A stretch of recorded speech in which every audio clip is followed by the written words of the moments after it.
একটা তো ঝামেলা হয়ে গেল। কি ঝামেলা? এর সাথে তিনজন কিভাবে বসবো? মানে উপরে কে বসবে? কেন? উপরে তুমি বসবা, নিচে আমি বসবার, পাশে আপু বসবে। এটা কি আবার হয় নাকি? কেমনে হয় মানে? আমি যদি তোমার ফুলে বসি তাহলে কি সমস্যা আপু? না বস, প্রবলেম নাই। তাহলে চলো। ব্যাপারটা কিন্তু অনেক সুন্দর। কি সুন্দর? এই যে গন্ধটা, কিসের গন্ধ? তোমার চুলের গন্ধটা। ও আচ্ছা, তোমার পছন্দ হয়েছে? হ্যাঁ। আসলে কি জানো, সকালবেলা আপু শ্যাম্পু দিয়ে গোসল করেছিলাম। তাহলে এটা বাদ।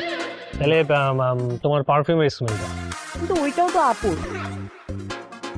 না বুঝলাম না, তুমি কি তোমার আপুর মতো হয়ে যেতেছো? হ্যাঁ, এই জন্যই তো আমাকে তোমার এত ভালো লাগছে। না মানে তাও তোমার গন্ধটা একটু অন্যরকম। তাই না? হ্যাঁ। তোমার পছন্দ হয়ে যেত না? ব্যাপক। দেখতে থাকো। এই মামা, এসো মামা। মামা যাও। কি ব্যাপার, আপনাকে থামাইতে বললাম না? আরে আপু কি হয়েছে? এতক্ষণ খুব আমার বোনের গন্ধ নিতে ছিল না, এখন রিক্সাওয়ালার গন্ধ না, খুব মজা পাবা।